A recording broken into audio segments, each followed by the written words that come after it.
Okay, now let's move on. So today, well, I don't think one day is enough, but let's talk about On Your Mark. It's both released on DVD or Blu-ray in Japan. It's 6 minutes, 40 seconds long. It's a short movie. You can see the storyboard in this book along with Whisper of the Heart. Look here. You see the title, On Your Mark, written in small letters. It's hard to tell. This is pretty much the only reference we have. Actually, there are bits and pieces of info about it in these books. The largest resource comes from Anime-ju, issued in August 1995. But this is the only other resource. The reference for this piece is so limited. Pretty tough. It's a music video made for Chage and Asuka. Famous in many ways, huh? This Japanese music duo commissioned Ghibli to make the video for their live concert. It was also going to be used as the promotion video. It was not typical of Miyazaki. He's not the type of guy to make a J-pop video. Then why did he take that job? Well, here. Geniuses Thought, published from Bunge Shunju, written by Toshio Suzuki. We started the project to make Princess Mononoke, and Miyazaki was developing the plot. But it didn't go well. He came up with the plot a long time ago, so he lost the feeling he had at that time. Then he thought, that plot was outdated. He went into a slump and couldn't proceed with his work. Then the project got stuck for about half a year. That was when Ghibli was offered to make the promotion video of the song by Chage and Asuka, On Your Mark. Suzuki didn't really know about them, but Suzuki said he jumped on the offer. He wrote, I had an intuition that this would change Miyazaki's mood. This is what Suzuki wrote, but I personally think the real reason is hidden behind the opening date of On Your Mark, July of 1995. In March 1992, Porco Rosso was released. Then, in 1994, the last chapter of Nausicaa was published in the magazine Anime-ju. Then, in July 1994, Pon Poko was released. So, what does all this mean? Ghibli was in a financial crisis. Porco Rosso wasn't like the biggest hit. And the manga of Nausicaa, the biggest merchandise at the time, finished. Sure, Pon Poko was a hit, but not enough to make a profit. Ghibli was still small at that time, unlike how they are nationally famous today. Only anime fans watched their work. Suzuki must have had a strong sense of danger. It's hard to imagine today, but Suzuki was dying to get Ghibli more publicity. And Chage and Asuka had that. It was a time when he thought if Ghibli didn't produce something appealing for the major audience, they would go bankrupt. He wrote, we could examine Princess Mononoke from a different point of view, thanks to the production of this short movie, On Your Mark. Let me explain how the production of Princess Mononoke began in the first place. It goes back to 1980. Miyazaki wrote this children's book with the same title, which is about a cute girl being kidnapped by a spirit. Miyazaki turned this story into the storyboard. But after he made On Your Mark, he said, okay, let's toss everything and start all over. That's how he created the story that we know. He changed the story about a princess being kidnapped by a spirit into something where a boy named Ashitaka is cursed by a god, but later grows up to be an independent man. On Your Mark surely changed Miyazaki's mood. But not only that, this short movie became the most radical work made by him. So, there's this extremely long interview book by Miyazaki called Starting Point. There, Miyazaki talks about On Your Mark. Let me put it here. Okay. In this book, he says that he intentionally distorted the meaning of the lyrics.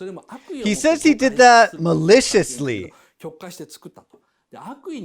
and made a movie full of malicious intentions. Today, I will break this movie into 6 different layers and explain one by one. Because there are 6 different ways to see this work. Someone just wrote the comment that I'm analyzing the subtext, but that's different. Because these 6 different viewpoints are in layers, which means as you go from one layer to another, you understand this work more and more. In the free part, I'll just do layer 1 and 2. In layer 1, I'll narrate the simple plot so anyone can keep up with it. But I'll make sure to indicate things that people usually miss out. Layer 2, I will talk about how Miyazaki hid his malicious intentions in the movie. In a way, the clients couldn't notice them. There are 3 different intentions, so I'll explain them. Layer 3, Miyazaki hid a secret theme which even hardcore anime fans can't figure out. Layer 4, there's Miyazaki's response to Beautiful Dreamer and Angel's Egg by Mamoru Oshii, and Only Yesterday by Isao Takahata. Layer 5, Miyazaki has hidden a secret message that only he could understand as to what kind of work he should be making. Layer 6, I'll talk about the great influence of this movie on Miyazaki's works after this one. So again, I won't get to the last layer today, so I'll talk about it in the next lecture. Okay, so layer 1.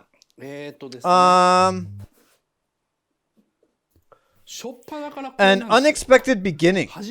The title says Ghibli Experimental Theater. There are no other works by Ghibli that have this title. 5 seconds of silence and boom, the title.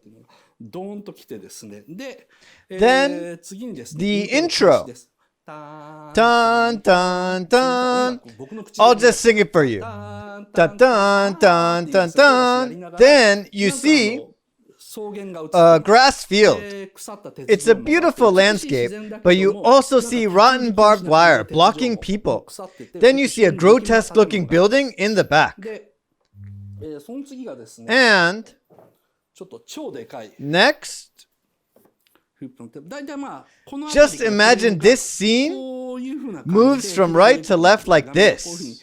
The town is abandoned and no one lives there. And you can see how gigantic that black, grotesque building is. And then, here, you see the title, On Your Mark. Chage and Asuka. Can you please zoom in on the truck? Inside this huge truck are Chage and Asuka. So the title appears after the landscape scene. Then you hear the drums. Dun dun dun dun dun dun dun. Then the scene suddenly switches from a peaceful landscape to this. Several airplanes with the police sign appear, and they dive straight into this tunnel at a furious speed.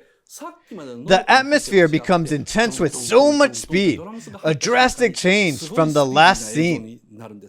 The planes go through the tunnel, and there is this super suspicious tower that has a neon sign on the top saying, "God is watching you." And the eyes here are opening and closing. The planes fly straight into this building. And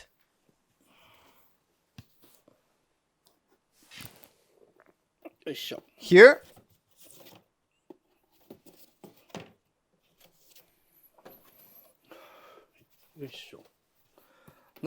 so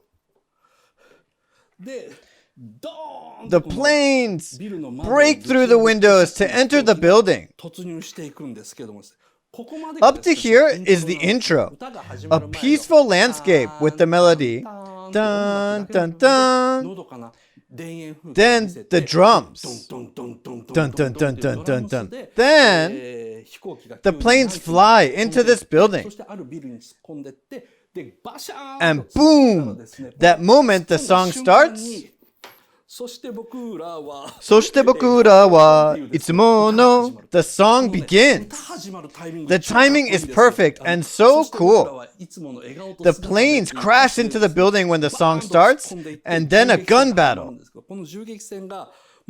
The police are perfectly trained. They're more like the military than police.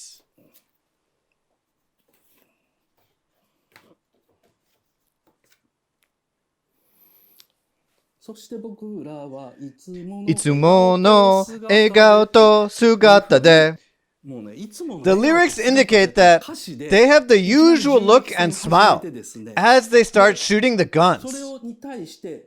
On the other hand, the cult members are powerless since they have weak firepower, while the police are using bombs. The police members have gas masks on because they use poison gas when they break into the building. But the cult members don't have such defenses, so all they can do is retreat.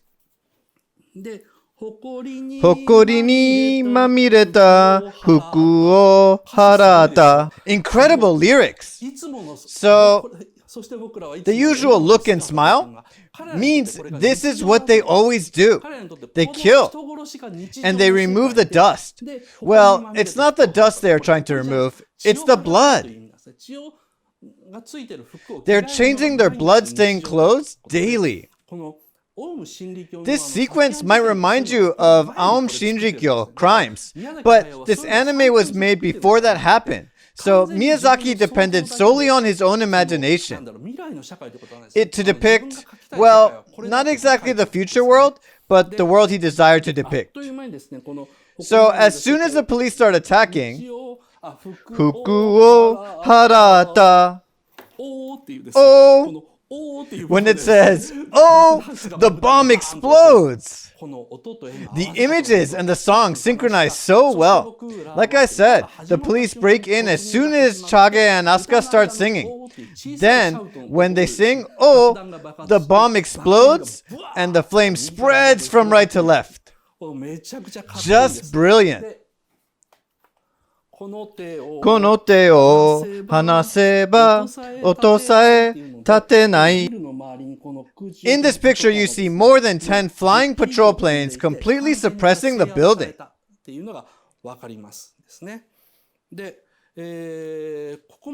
Everything happens up to here non-stop.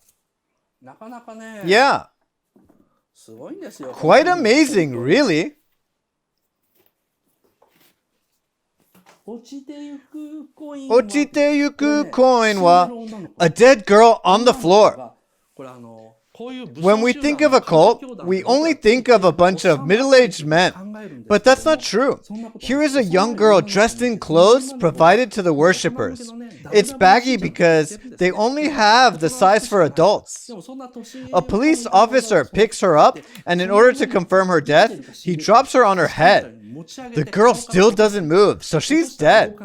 That's what the lyrics indicate here. The coin drops and doesn't return. Okay, I'm pretty sure that dropping coin didn't mean death when it was written. Nidoto kaeranai. And you see a backlight. Then the police officer is checking the bodies. Because if anyone is alive, they'll kill them. They won't let any of the members live. That's what this scene means. There's a reason why the police officers are lit by the backlight. The backlight obscures their looks and makes them look less human. You get that kind of effect with backlight. It's only been 90 seconds since the scat. Oh, in the beginning up to this point.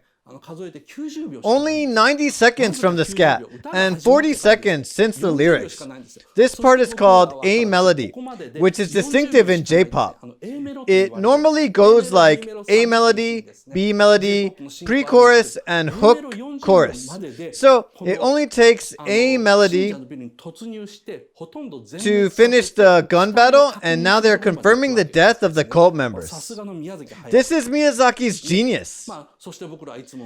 The song indirectly tells us that the police officers kill people and change the blood-stained clothes every day. I'll talk more about this in layer 2. 落ちてゆくコインは Then the police officer drops the girl's face onto the floor. 二度と帰らない This song, On Your Mark, is originally supposed to be a love song, and the dropping coin, which doesn't return, insinuates something like a broken heart. But Miyazaki turned the love song into a more cruel story. So I think this first 90 seconds of this anime is the most shocking beginning scene in the world of animation. Do you remember a scene in the film Evangelion where the United Nations force slaughters the members of NERV? That scene obviously received a very strong influence from On Your Mark, which is again only 6 minutes and 40 seconds long. I mean, no animation had ever depicted such a cruel scene. Amazingly, Miyazaki didn't only invent it, he did it in a 90 seconds long sequence of a J-pop music video. He's one crazy man. Sorry, let me change the boards. If I mess up the order, I'll be in big trouble. 15, 12, I have so many images to show today. This can go, this too, I'll need this. I'm so bad at this. Okay. I finished up to here.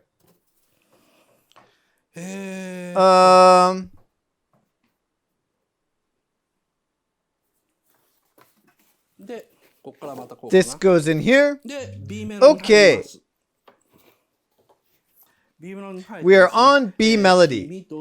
Kimi to boku narande. Then the first incident. After 1 minute and 36 seconds, I wrote the time just in case. In the back, you see a girl with wings on her back.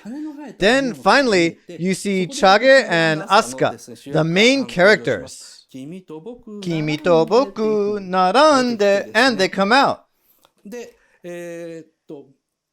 夜明けを追い抜いていたい自転車 This, the later part of B melody, Chage and Asuka find out that the girl had wings on her back. This is an important scene, so please remember. Compared to the A melody part that was 40 seconds long, the B melody part is only 10 seconds. A melody part depicts cruelty, but the B melody part depicts a small miracle. Deep inside a religious cult building is a girl with wings who's mistreated. Miyazaki is saying this is such a mistreatment, a denial of humanity. Look, she's chained. How cruel. And she's forced to drink Coke. How cruel. It's famous that Miyazaki hates Coke. I knew it too. But really, that much? Chained on the concrete floor, definitely. But drinking Coke? Okay. Watch this old anime. Flying Phantom Ship. It's about this drink called boa juice, which is actually Coke. Kids around the world drink it and their brains melt. Then the human race is ruled by monsters. It's a strong criticism against Coke. Miyazaki did the animation and design for this movie. So yeah, he was always pretty extreme. But this time, he even wrote the brand name. And he's like, what a cruel torture. Now, this is the hook or the chorus. Oh yeah. 夜明けを追い抜いてみたい自転車 Oh yeah. Suddenly, you see them driving in a yellow convertible. I believe it's called Alfa Romeo Giulietta. I don't know so much about cars. Anyway, this is a relatively happy scene, which suggests what will happen to them from now. It also makes us anticipate a happy ending. On your mark is the first hook, and it comes with a happy, hopeful scene. On your mark, itsumo hashiri daseba. And here, Chage stands up and the girl opens her wings and tries to fly. The girl looks worried, as if to say, do you think I can fly? Then Chage seems to encourage her. Of course you can. Like this. Do you think I can fly? And Chage responds, of course you can. Then he pushes her upwards. Then finally, she flies properly. It's a good scene. But after this, the scene instantly switches back to reality. If you listen to the lyrics here, it goes, on your mark, itsumo hashiri daseba. Next, hayari no kaze ni yarareta. So it talks about a challenge and failure. Yarareta indicates the failure. And that's when the scene goes back to reality. And you have this high angle view of the room. It means that this scene is not real. It's just an imagination that Chage and Asuka have when they see the captured girl. But it makes the audience expect that it will happen for real. It's the desire of Chage and Asuka to drive a yellow Italian car that they wish to have. Give this pretty girl a ride, then free her to the outside world. Because the audience has continuously seen extremely dark and brutal scenes, they hope that this story will end happily like this scene. But then instantly, they have to go back to the reality and confront it again. Here, the hook repeats. On your mark. Then the two are carrying the girl and running towards the center. Here, notice how no one is being arrested in this particular scene. I'll explain it during layer 2. Is this correct? No, it's this one. On your mark, bokura ga soredemo yamenai ino wa. Chage lets her drink water. The girl manages to open her mouth slightly and starts drinking. The guys feel relieved and smile. Wow, it's so hard to explain an anime thinking some of you haven't watched it. Plus, I'm singing, so my voice is hoarse. それでもやめないのは A girl is being rescued by the ambulance crew. Yume no shamen miyagete. And you notice how she's surrounded by the crew dressed in protective clothing. They close the zipper of the white body bag and this yellow cover wraps it entirely. The crew seems way too cautious. I thought maybe she's sick. Oh, sorry. Wrong direction. 夢の斜面見上げていけそうな気がするから Here, the girl is on the plane and the door closes. You see this uncanny symbol on the door. Then the plane flies away. So, Chage and Asuka save the girl, but now she's being treated like an experimental animal? Chage and Asuka stare at the leaving plane and feel somewhat miserable. However, they are still at work. So they have to go back to work. Chage passes Asuka his gun. Then both return to work. This is verse 1. A melody is 40 seconds long. B melody, 10. Then the hook. So it's a total of 2 minutes and 40 seconds up to this point. The bridge part comes in here. Chan, chan, chan. And here, Chage and Asuka look a bit sulky. Soshite bukura wa. Then you see one of them put down the glass cup on the table. Like this. It hits the table with a sound, then verse 2 begins. I mean, I wish all music video directors were as good as Miyazaki. The scene shows the daily life of the two, which should be less dramatic, but Miyazaki gave an impact like that. And then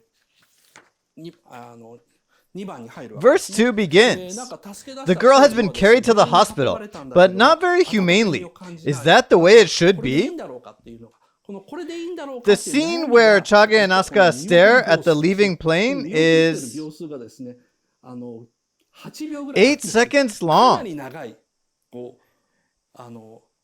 Considering that the whole movie is less than 7 minutes, 8 seconds of them just standing and staring is very long.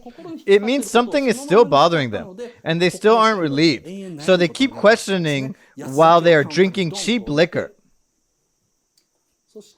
そして僕らは心の小さな空き地で So they are drinking unhappily. The storyboard says Chage is eating pickled yams in this scene. They're like, so we did what we could, saved the girl, but something doesn't feel right. Then comes a slightly mysterious scene. We're looking at Asuka from outside through a round window. He's manipulating something. They've started carrying out a plan. Kotoba no yudachi. And you see Chage soldering some mysterious equipment. 答えを出さない。それが答えのような。And you see Asuka doing something like hacking on a computer. I'm sorry, let me clear some boards. This can go, not this. So many boards today. I still need all these. This one. This too. These are all foreshadowing. Phew. I don't like this. It's so hard to talk about this anime.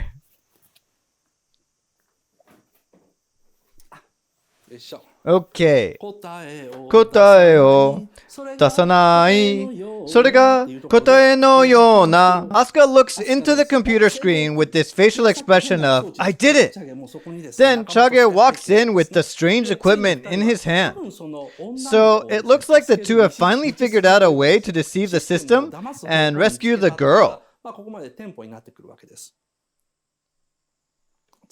So, from the bridge part, and all the way until the A melody of verse 2, shows the story where Chage and Asuka decide to rescue the girl, then succeed in preparing for their mission. それが答えのような Things go faster from here. Somehow, they've managed to get the protective clothing as they walk. Hari no kieta toke no moji yo yomu yona. Then, behind them are those big symbols on the wall, like saying, go ahead, read them. As the lyrics here say, yomu or read. Now, one of the devices Chage was making sends gas into these suits through mouths. It doesn't kill the people inside, but just inflates the suits so that they can't move. Compared to those cruel scenes in the beginning, the scene is rather comical. We almost can't believe something cruel happened before. Chage and Asuka beat these inspectors one by one.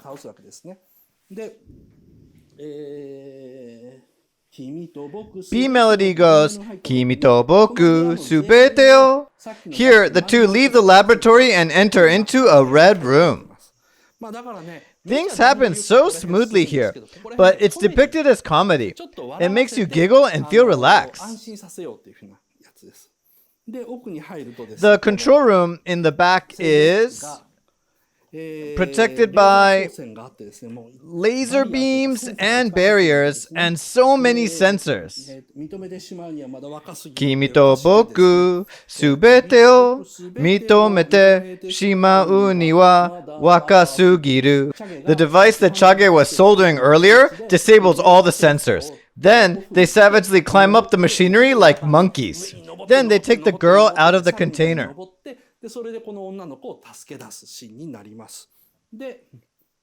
The lyrics aren't written on the board, but we're in the B melody part.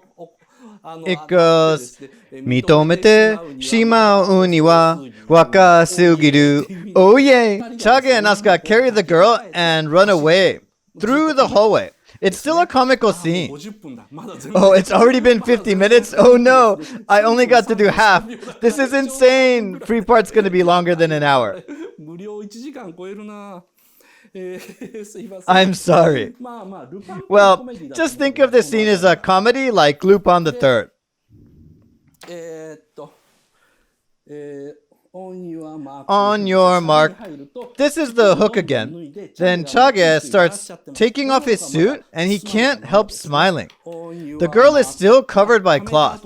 There was the bridge part before the hook, so I guess he couldn't wait anymore. Itsumo hashiri daseba. And they push the girl into the truck. Next.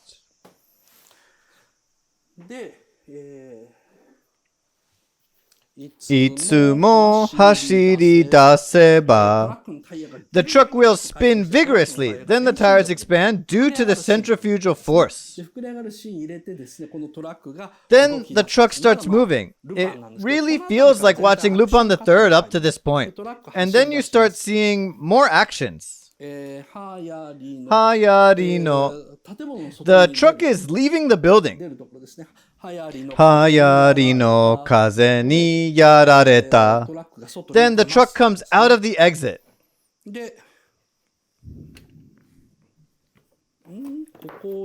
Okay, I'll just move to the next image. It's a large image. It's a scene where the truck is escaping.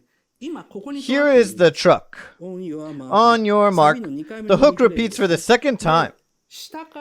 Then the camera pans from bottom to up. Then gradually you see that the entire city was an underground dome. So Chage and Asuka have escaped from the underground and go up the road. Then you can slightly see the ground.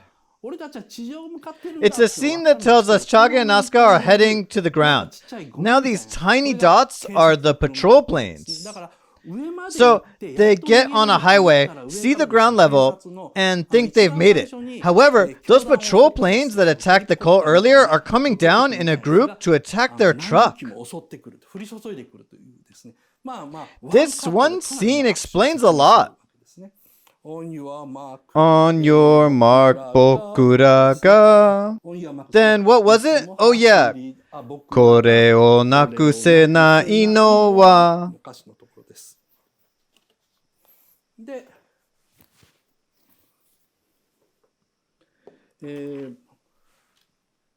One after another, the police planes come down to get them.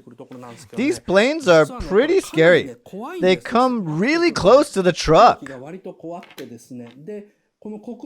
They come so close to the point you can see the pilots in the cockpit of this plane. They come down as if they were trying to crush the truck.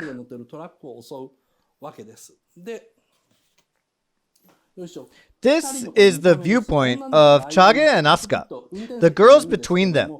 The two are in the front seats, and they're looking at the spinning pilot lamp attached to the bottom of the patrol plane. The plane uses its own weight to crush the truck.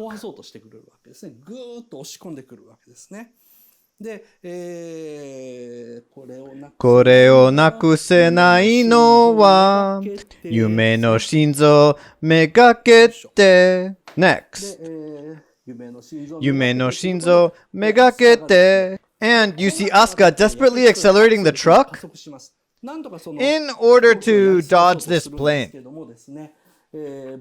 僕らと呼び合うため Here, Chage is still holding the girl. The plane lands on the highway to crush the truck. The plane destroys the highway road. It resembles a scene in Laputa where the castle in the sky collapses. Okay.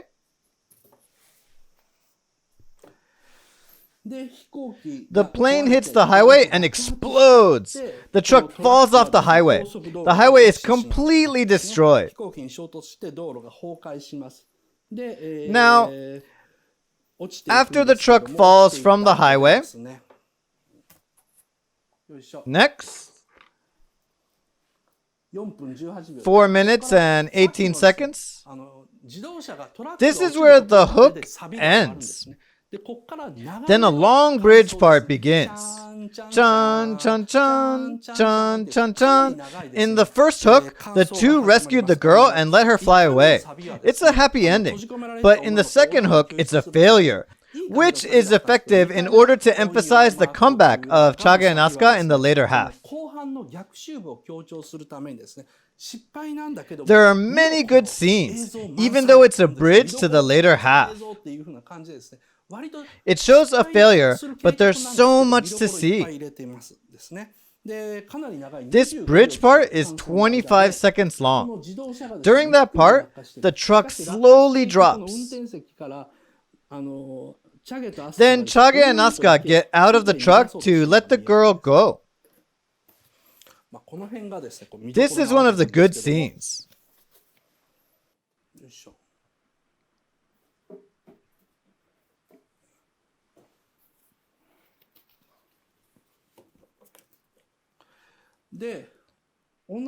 Next, they are trying to let the girl go.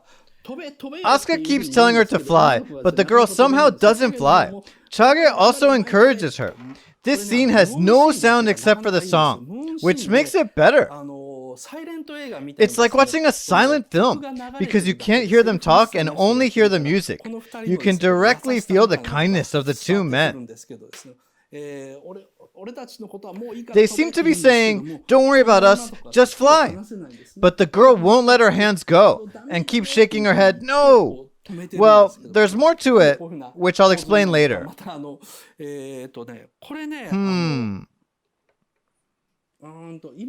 Or maybe I'll explain now. Remember how I often say there are meanings to the directions people face? It's stage direction theory in Japan. When a character is facing left, they have the control to move the situation forward. But when they're facing right, like the girl in this image, they try to stop the situation. When she falls, she's looking towards the right. But as she continues to fall, she slowly changes direction. This means the girl is trying so hard to stop Asuka and Chage from falling. The change in the direction of her face depicts that without using any lines. But somehow, she doesn't use her wings to save the two men. I'll explain this mystery later on. But here, just remember how the positions of camera or the directions actors are facing can be very meaningful.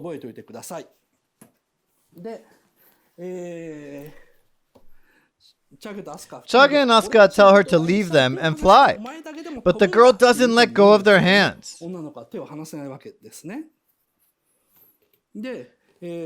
As you can see, the three of them free fall with the truck towards the bottom of the city as if they're falling all the way into an abyss.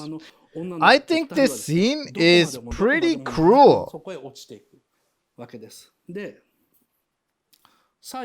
Really, if you see the movie, you see them fall straight into the center of the screen, to the bottom, until they're too small to even recognize. It's so hopeless. Like I said, this bridge part is so well made, partly because there are no lyrics. The girl tries to save Chaga and Asuka, but fails. She somehow doesn't use the wings.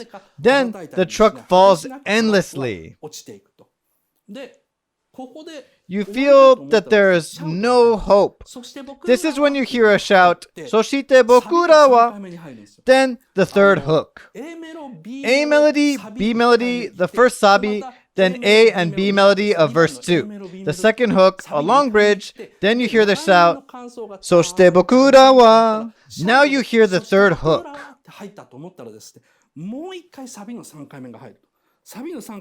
In terms of the anime, what happens now is that they go back in time. The slaughter scene comes back. On your mark, itsumo hashiri daseba. Then the rescue scene also comes back. Next, hashiri daseba. Oh, wrong direction again. The girl flies all the way up to the sky, so high that her wings shine like silver. Now, I'm sure some people explain that this story has multiple endings, but that's not what's happening. Miyazaki doesn't belong to that generation. So multiple endings, no endless 8. Trust me. A creator from his generation would come up with something different.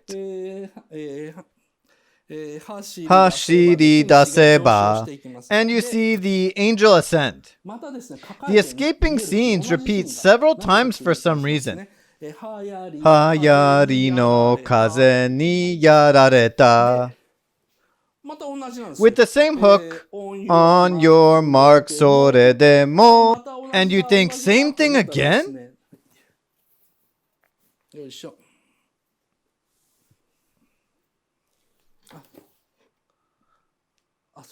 Oh. This one first. You think it's just repeating?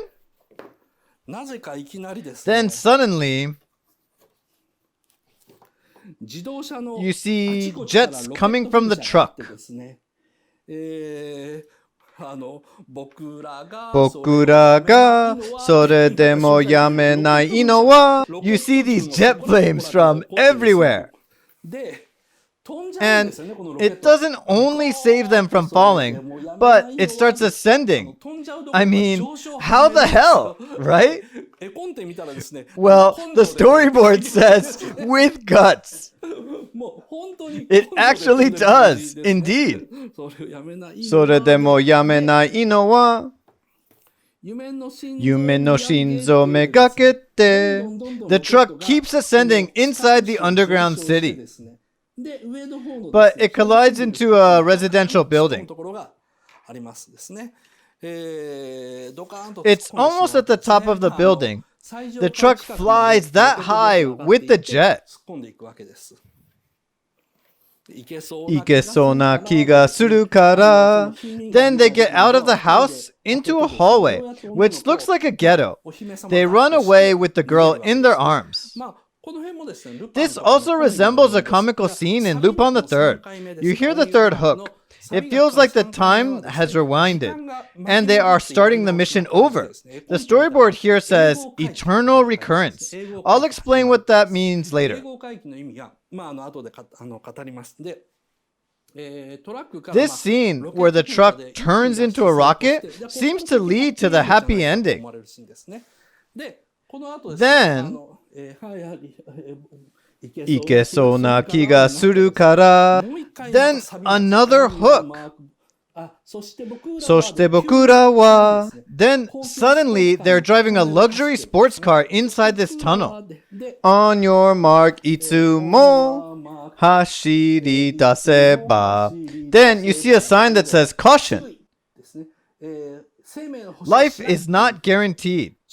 And this one says caution, sunlight ahead. After passing these signs, they get out of the tunnel. As they go outside, they see these strange buildings. 流行りの風にやられた So they have successfully escaped the underground. They're all smiling. The scene looks like a happy ending. Okay, we got up to the escape. I'll clear the boards up to number 60. 60s go here. There are so many boards that I numbered them. Otherwise, it gets too chaotic. 50s here.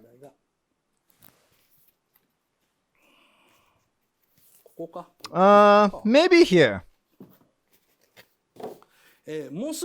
I'm almost done, sorry.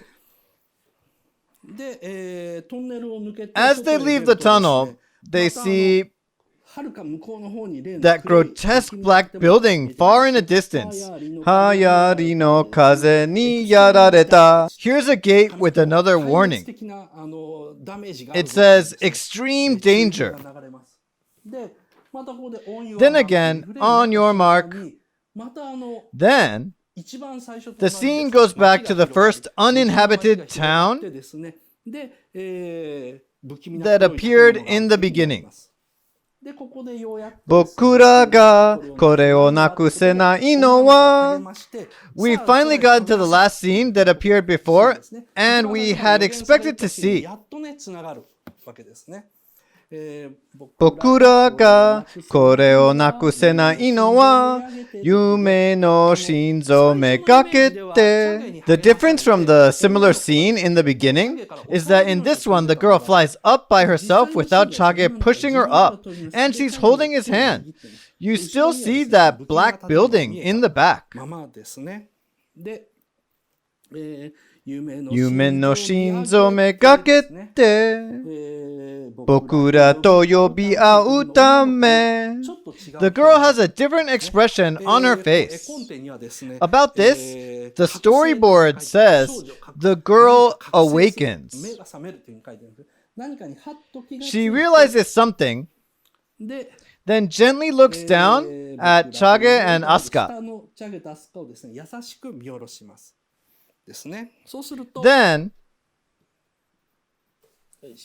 next. Oh, here.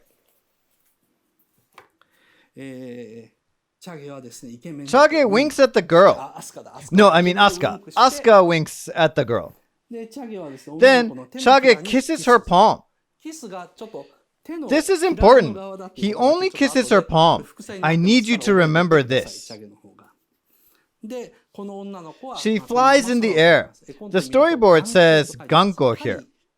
Gan is geese, and ko means to go. So it means flight of wild geese. When geese fly in a group, the leading goose keeps changing.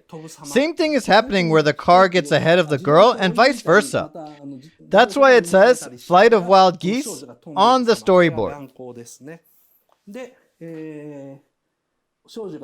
As the girl ascends in the air, there's a town far ahead.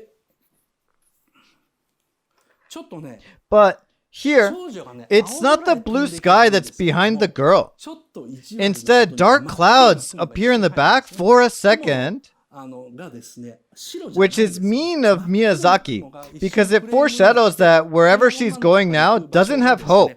However, the dark clouds disappear in the next moment. So we forget about them quickly. Then, finally, the girl disappears into the extremely beautiful cobalt blue sky. Chage and Asuka keep waving at the girl. It's so well made because it looks like a great story. Oh, it's already been an hour. Oh no. The camera chases her until she almost disappears. Then the song ends. そして僕らは It's like a whisper. No more lyrics, just the accompaniment. Then the story ends when the camera zooms out while showing the parked car. You see a small image of the car in the distance. It's 6 minutes and 36 seconds up to here. Then the scene fades out slowly, which takes about 4 seconds. Then the entire movie ends. This is layer 1. It's already been an hour. The story we see so far is that two men rescue a girl and free her to the sky.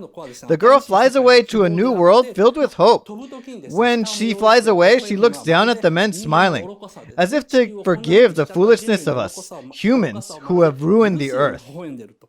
It also seems to tell us that we should never give up. Rewind the time and try again and again. When this was shown at the live concert of Chage and Asuka, people must have taken it as a positive message. I mean, of course, it's a J-pop music concert. This is layer 1 that provides us a story which anyone can get. It's totally fine to stop here, but this lecture will go further. Now we are on to layer 2. Yes, we'll keep going since we have 5 more layers to go.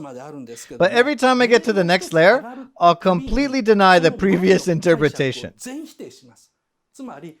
In layer 2, I will discuss how the good story that layer 1 offers is completely wrong. Just like that, layer 2 denies layer 1, and layer 3 denies layer 2. Layer 4 denies layer 3, and on and on. So, are you guys ready? This is the essence of this movie. That's why this is incredibly interesting. So, I'll end the free part with layer 2 and 3. Miyazaki hid his extremely malicious intentions in this movie. That's what I'll focus on for layer 2. There are 3 different intentions, which you can see through several images. They can't be seen in other Miyazaki films, as he said, because his movies are usually for children. There were some aesthetics he had sealed, but this time he unsealed them, carefully enough so that the normal audience wouldn't be able to figure out. But real anime fans could, if they looked carefully enough. Those 3 intentions are violence, nuclear energy, and a girl with wings. Let me explain from the first one. Okay. First of all, these airplanes. As the airplanes go into the tunnel, the police emblems glitter. Why the emblem though? Why isn't the sign police enough? The emblem must remind Miyazaki of the riot police he used to fight when he was part of the student movement. It also tells us that it's Japanese police. And this story is based in Japan. This is a scene at the opening before the song starts. What's violent is the fact that they show the building before the police break in. If you look carefully, you can see people moving inside near the windows that the police are about to destroy. Miyazaki makes us see that cruelty explicitly. That is cruel. Then the song begins, and the armed squad breaks into the cult facility with machine guns in their hands. And if you look here, you see it says kill. I assume this is a display that shows many different commands, and today's command is to load the guns, and they're authorized to kill the cult members. I'm sure other commands are like arrest, etc. But since it says kill, it means the squad is going in to kill them.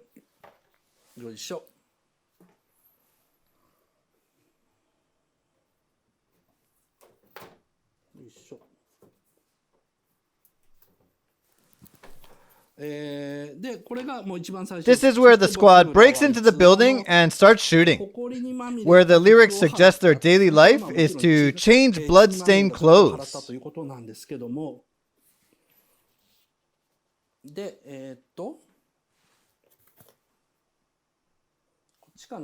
Oh, this one?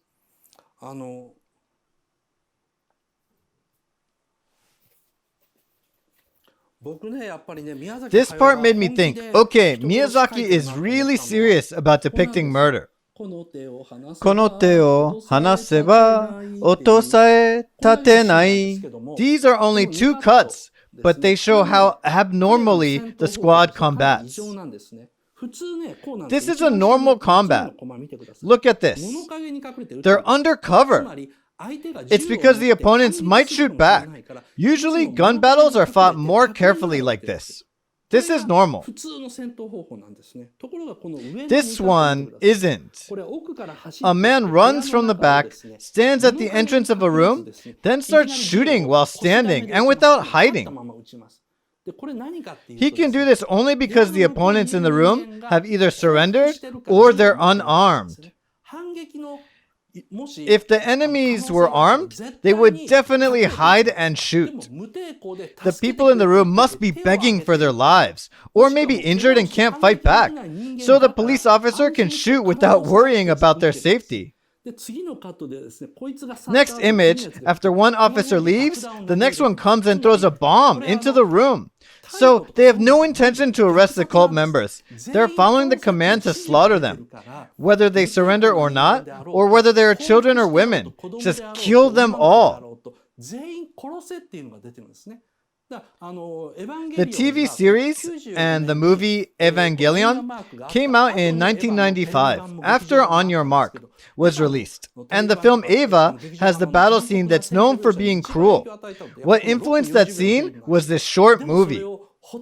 But most anime fans don't know this. The director of Evangelion, Hideaki Anno, found out what Miyazaki did in this movie and went, "This is amazing! I can adapt this," which became Evangelion.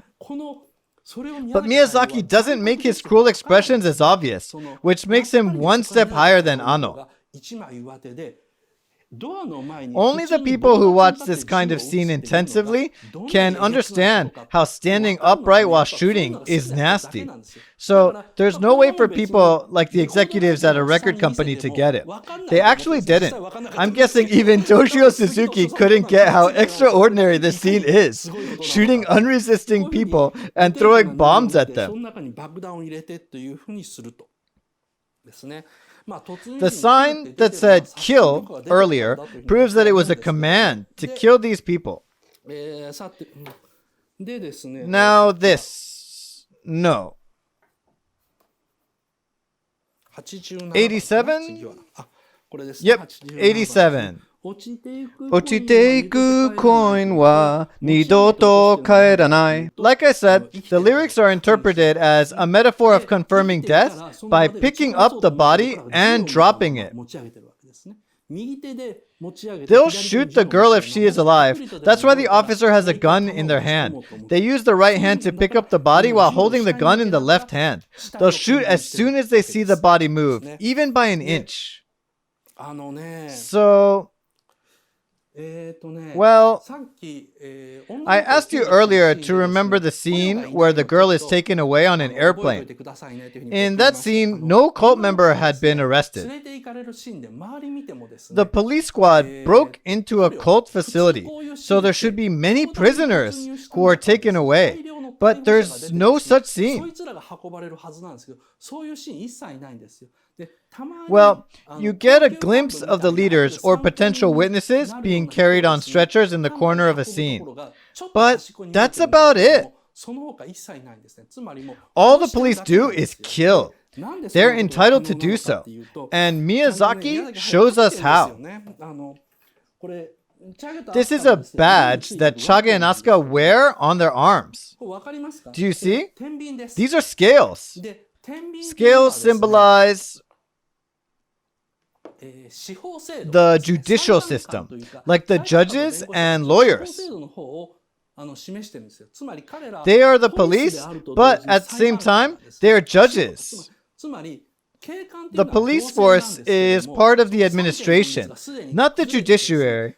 But that separation of power doesn't apply to this world, so that a police officer can judge the criminals and execute them on the spot, which is shocking. Miyazaki expresses it only with one badge. Miyazaki must have been like, the record company won't notice. How malicious. Miyazaki actually gave many hints. Kill sign that appears for a split second. The shooting of the unresisting people, the scene where Chage and Asuka get drunk and doubt what they do, and the badges they wear with the symbol of balance. Miyazaki hid those hints, but none of them is so obviously depicted. I was surprised myself when I found them. Number 26.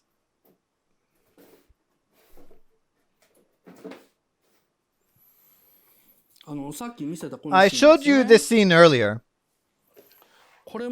This is where Chage and Asuka stare at the plane that takes the girl away. Here, Chage holds two guns. They see the plane leave. Chage gives the gun to Asuka. Then both return to work. What it means by them going back to work is that after they look so worried about that girl, they go back into the facility to kill the remaining cult members. There is both a devil and angel inside one person. They're nothing like a hero. Every day, they slaughter people with the usual look and smile. They even kill those who are unable to resist, if they are ordered to. They find a girl, and suddenly they pity her and see her go on the plane. But then they're like, okay, back to work. Take the guns and kill whoever is still alive. Then go home. With this malicious intention, Miyazaki clearly depicted such cruelty. He was not at all afraid to step into the darkness of humans and depict violence. Day after another, Chage and Asuka slaughtered people. So they eventually became numb to their conscience to do such a thing. But when they find the girl, their emotions come back. Verse 1 ends there. Then with the A melody of verse 2, their mission begins. Okay, so that was my explanation of the first malicious intention by Miyazaki, violence. Second, malicious intention, nuclear energy. You can read what Miyazaki says in the book Starting Point. Well, it was originally an interview of Animeiju, which was later included in Starting Point. In this interview, the interviewer asked him, "There's the strange black building that stands in the middle of that peaceful landscape. What is that building?" Miyazaki replied, "It's really up to your interpretation, but you see a truck with a radiation warning symbol right afterwards, so you'll get an idea." Miyazaki knew that the black building was a nuclear power plant, and there had been an accident there, but he didn't say it. He was like, "I'm not going to tell you guys, Animeiju." He had this in mind. If anyone sees that symbol and gets it, great. If not, who cares? Will Chage and Asuka and the record company know? Nah. There had already been the Chernobyl disaster before On Your Mark was made. But it was way before Fukushima and a few years before the accident at Tokaimura, which was pretty serious. So most Japanese people back in the mid-90s weren't familiar with the radiation symbol, let alone the biohazard mark. Really, only a handful knew what they were. Miyazaki must have been upset that the Chernobyl disaster hadn't been thoroughly reported. That's why he believed he could draw the radiation symbol here and there in the movie, and people will still miss them. Well, he still put them as a message directed to his real enthusiastic fans, thinking, I'm sure you guys have done the research on what these symbols are. So, let me elaborate. First of all, what can I show you? Maybe the biggest board.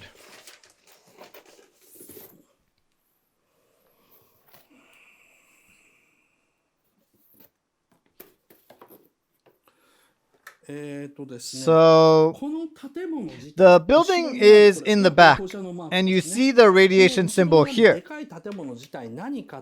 So, what is this building? It's pretty simple. It's the number 4 nuclear reactor of Chernobyl nuclear power plant. Number 4 reactor is where the accident occurred. It was later tightly covered by many uneven layers of concrete to stop radioactive leakage. It was then called the sarcophagus, which means stone coffin. It's a common name to those who were watching news back then, or anyone working in the nuclear power industry. Miyazaki took the image of the sarcophagus and made it look more baleful. He even obscured what it really was on the storyboard. This is the first scene. Here he wrote, a strange building.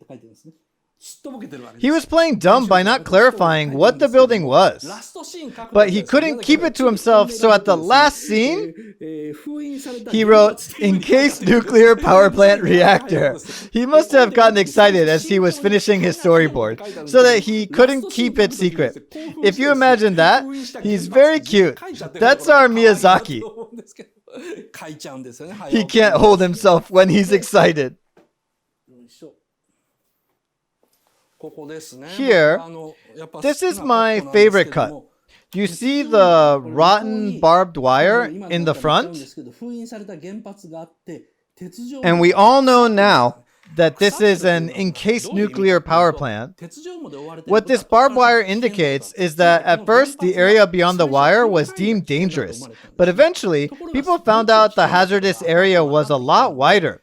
So the residents who lived near the wired area also evacuated, so no one lives here anymore. That's why the wire is rotten. When the accident occurred, the neighborhood around the power plant was blocked. But that was not enough as the contamination continued. So they had to abandon the entire region, not just inside the wire. So everyone had to evacuate within a radius of several kilometers. The wire became meaningless since now no one lives here. So it's rotten.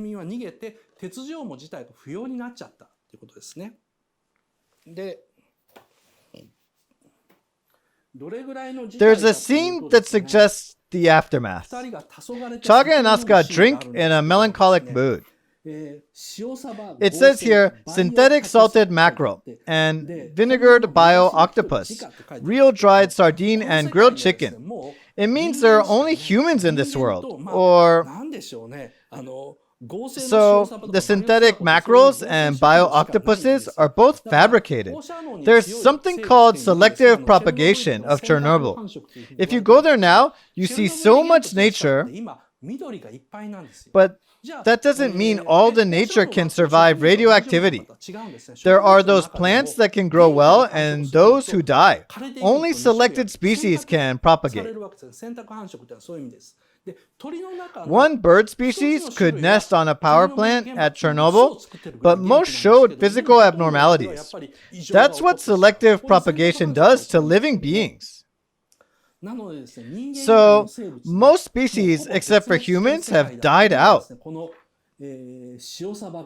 That's what this menu suggests.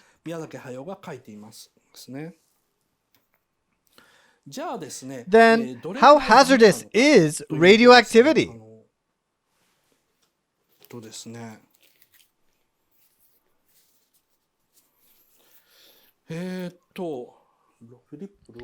I think it's number 66.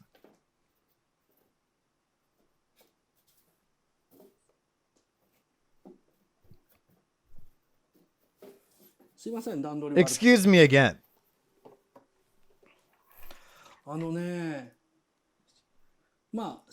It says in here, life is not guaranteed.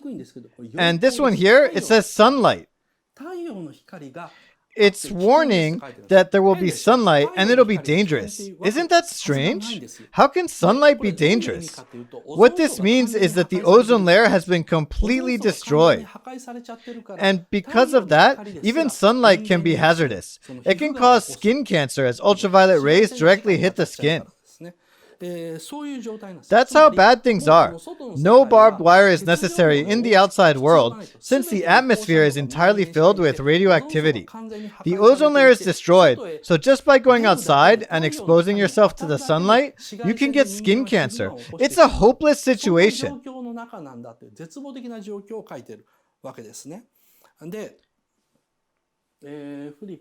Next, look at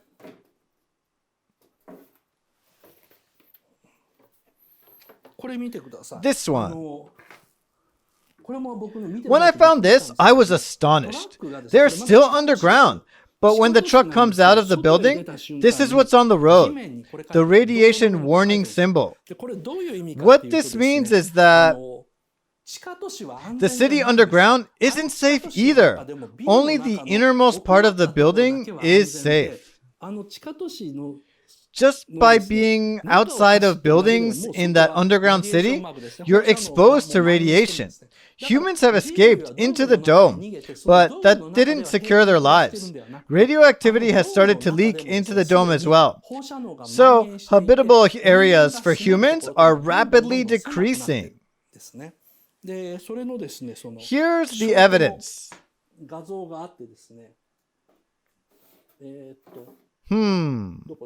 Where was it?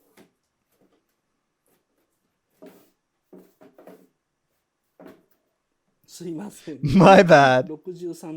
It's number 63, so here, take a look.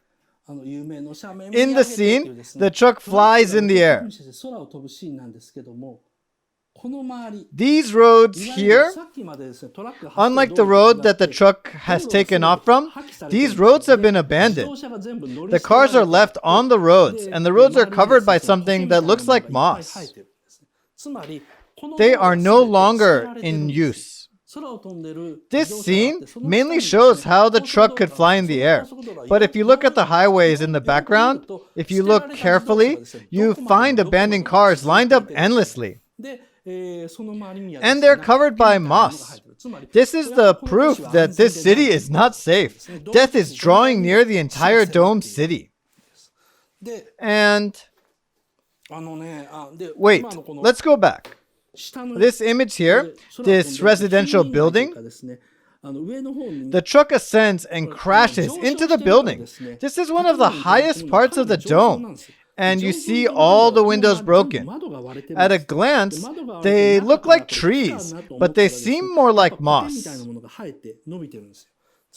It means that the higher the floor, the more broken windows you see, and radioactivity leaks in through these windows. But people still live there. The higher you go, the closer you get to the ground, which is more dangerous. So the rich hide inside the buildings deeper underground, and the poor and unemployed have to live closer to the ground level, where the windows are all broken and nothing can stop the radioactivity leaking inside. But those people have to survive as well, raise their children, and do whatever they can to extend their short lifespan. So these details of the ghetto area where the truck crashes into and abandoned roads show how people live inside the dome under the threat of radioactivity. This is an incredible anime made by Miyazaki. I think On Your Mark has condensed all the important elements of Nausicaa. Nausicaa uses a metaphor of the toxic jungle, which produces spores. People can no longer live in that area, so the Tomakians and Pejitians escape the spores and shelter themselves. However, the people of the Valley of the Wind decide to live with the toxic jungle. Nausicaa is a great metaphor of nuclear energy, but as soon as he finished the manga version of Nausicaa, he was strongly motivated to express like, boom, this is what Nausicaa was really about. That's really amazing. Okay, now.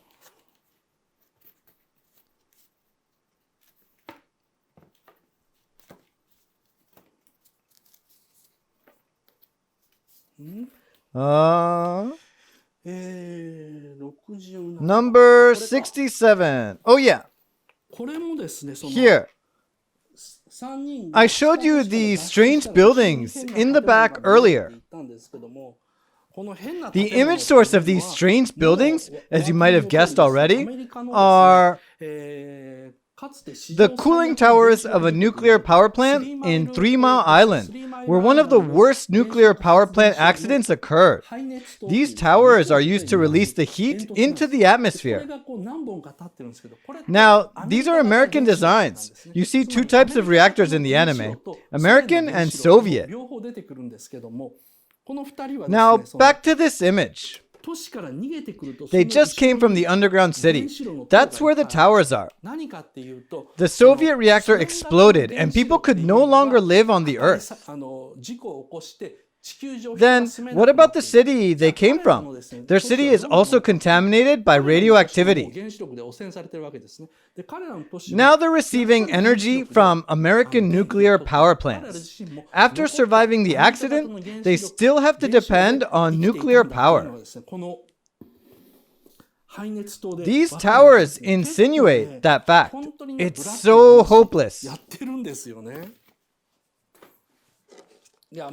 I'm almost done. Now,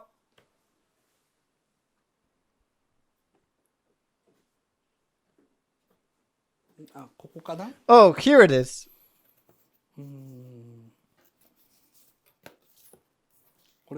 This one. Right before the girl flies up to the dark sky, if you look at the background carefully, you see 2 more sarcophaguses. Beyond the 2 sarcophaguses, you see Shinjuku that has turned into a ruin. That izakaya, or Japanese bar, where Chage and Asuka are drinking at, the storyboard says it's located in Koenji. The story is about Japan. It's about how all the nuclear reactors in Tokyo exploded. People could no longer live on the ground, so they went underground. So when you go outside, you can see Shinjuku in the distance, and numerous power plants that have caused the accidents. This is incredible. I think if he had to, Miyazaki would have drawn the concert hall where Chage and Asuka played this movie. But he didn't go that far. Okay, give me 5 more minutes, and I'll be done talking about the protagonists, Chage and Asuka. So, why would Chage and Asuka free a girl into such a dangerous world? The world outside is entirely filled with radioactivity, so why let her go? There's a reason.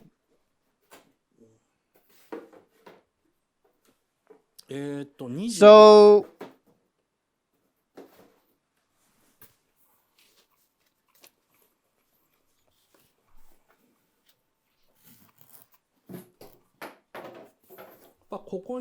the secret lies in this picture. As you can see, she's being encased. These people are dressed in protecting clothing while they encase her. It means she's a radioactive creature. She's like Godzilla. Then an airplane takes her away. And that airplane is specially made. The plane has a radiation symbol painted on the body. It shows how the girl is contaminated by radioactivity. Not only that, she can spread it just by living. Just by being there, she may unintentionally spread radioactivity that can harm others, just like how Godzilla does. So the ending scene,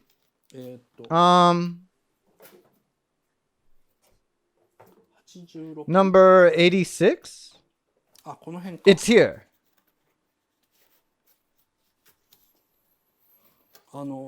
The last lyrics, そして僕らは doesn't say what will happen to them. What happens to them at the end? Well, they die. Of course, they went out into the world filled with radioactivity that can kill you instantly. This girl can live there. Or more like, without radioactivity, she can't live. But Chage and Asuka are regular humans. Not to mention that they're driving a convertible. Their only fate is to die. That's why they deviate from the road. And the camera zooms out and captures the car, making a complete stop, which suggests how their lives end there. If they were alive, any creator would definitely choose an ending where Chage and Asuka drive the car thoroughly till the end, just like the girl. It's necessary to avoid misinterpretation. The two would successfully escape and perhaps end up in another town, while the girl vanishes into the sky. That's how a happy ending would be like. But in this anime, the car goes off the road and stops in a strange way.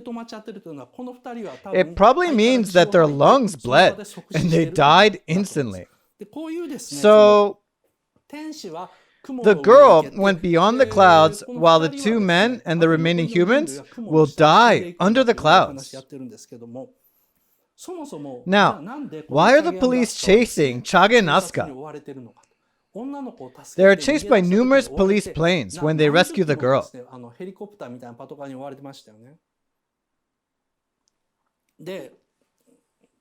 The police chase them because they want the girl back. There's no point in catching Chage and Asuka. The authority wants the girl because they want to know the secret to her life. Why she can live with strong radioactivity. They'd dissect her to find out the truth if they had to. Some may think, oh, she has wings, so she's just an angel. But that can't be. I'll explain why I don't think she's an angel next. It just can't be. On Your Mark is actually the prequel to the manga version of Nausicaa. The two works are connected through the theme of artificial life. In the world of Nausicaa, history has been transmitted orally after 7 days of fire, burned all the historical documents and official records. So, what happened before in that world was this. In the real history of Nausicaa, the story of a girl with wings escaping the evil got transmitted through generations. It got warped and warped and warped until it became that legend of the Valley of the Wind. Everything makes sense if you think like that. The toxic jungle and the giant warriors are all metaphors for Miyazaki. Now that he was done with the manga Nausicaa, he expressed the true story as an anime.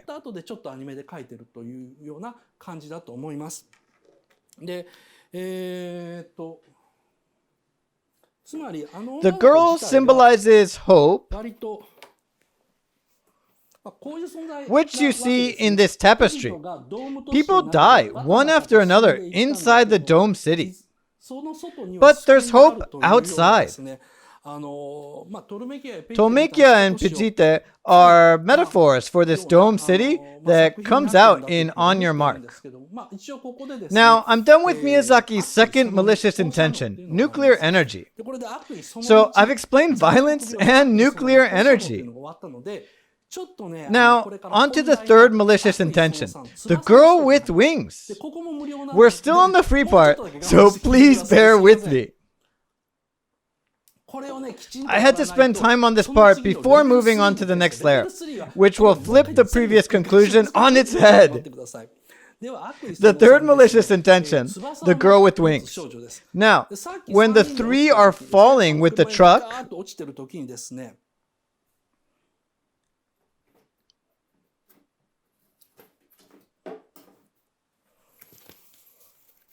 right? Here.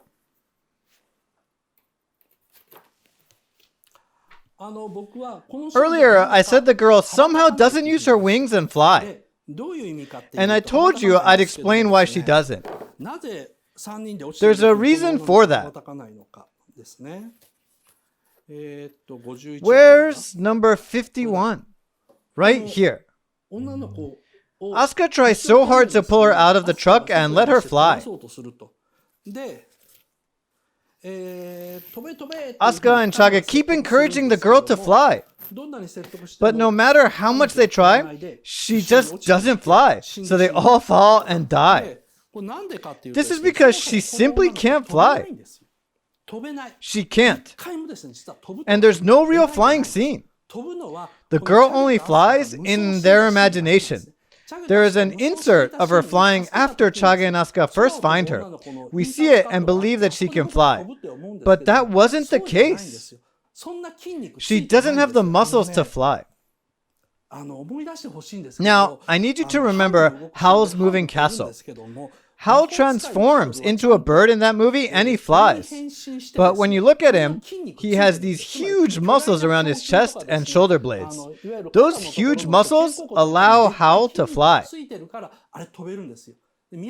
That's Miyazaki. He's so obsessed about getting the mechanism correct, especially when it comes to machinery or flying. So if the girl is able to fly, she should have these gigantic muscles around her shoulders. But you see none of that. I'm convinced that this girl actually can't fly. I think it was number 18. Where did it go? Oops. I think I tossed it. Oh, it's here. Awesome.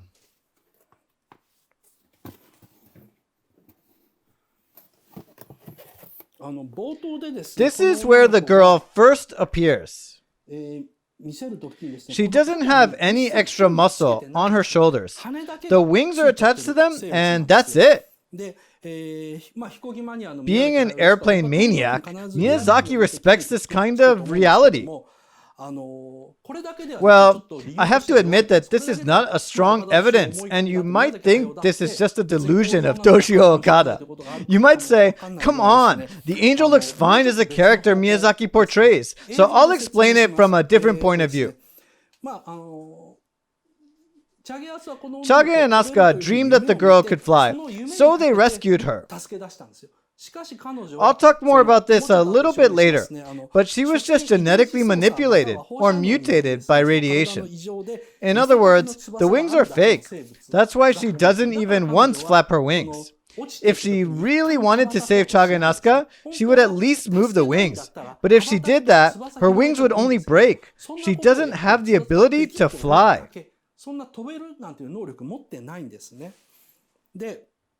The girl is a symbol of freedom. Therefore, they rescue her. But the girl is not an angel. She was just genetically manipulated.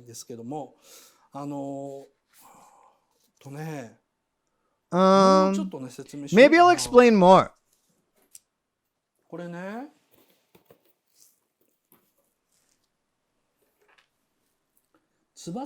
Here, she doesn't even have wings. At the scene where the two imagine the successful rescue, Miyazaki intentionally drew the girl without wings.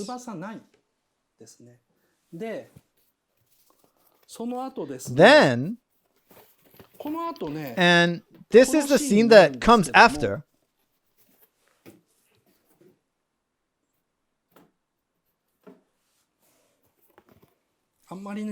I actually wasn't going to mention this in the free part.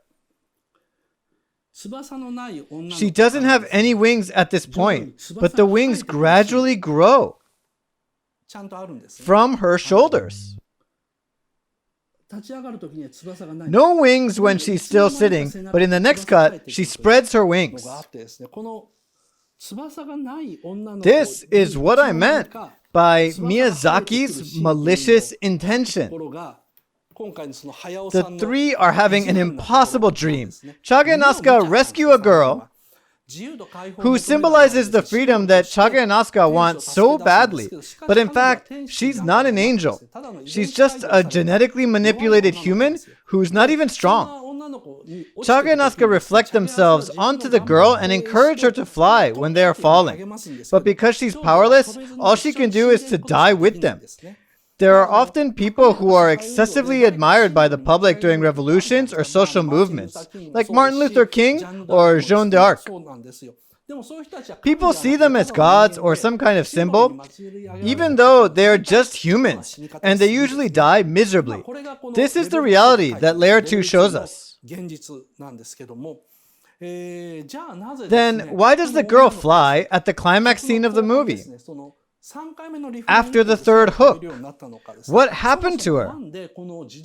Moreover, why does the truck suddenly fly in the air? Also, if everything is a delusion, does that plot contradict with the explanation I've given about the legend of Nausicaä? Actually, they don't. When we get to layer 3, I'll explain the structure that Miyazaki has designed in order to let those seemingly contradicting factors coexist in one movie. I still have up to layer 6 to discuss. Again, every layer I move on to, I will overturn the previous conclusion. It's gonna be challenging, but please keep up. Free part is done. Now bathroom break and time for a questionnaire. In the second half, maybe I can only finish layer 3, but I'll do my best.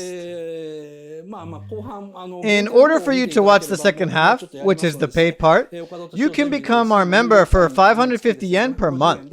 You get access to the last 10 lectures. You can become a premium member, then you can watch everything for 2,200 yen. Okay, now the result.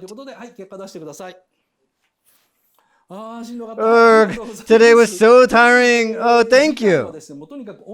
I'll try to finish On Your Mark this week or next Wednesday so I can move on to Star Wars, The Last Jedi. I'll make sure that those who haven't watched the movie itself can still enjoy my lecture. And I'll predict what happens in Star Wars, The Rise of Skywalker, and the new saga that'll start from 2022. I'll talk about what I think it's going to be like. I think I have a good picture of what it's going to be like, and I explain my reasons too. Those would be the human affairs issues between Lucasfilm and Disney.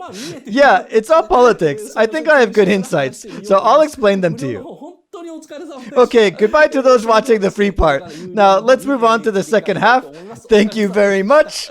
Please switch.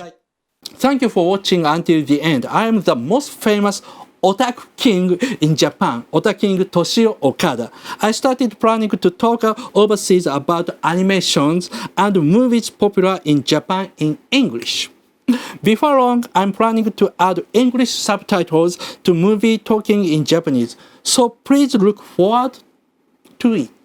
If you ask a question in this comment field of this video, maybe I will talk about comments as a theme. We welcome the people who are interested in the forefront of Japanese otaku culture, and those who want to hear stories of interesting animations and movies. So please subscribe our channel.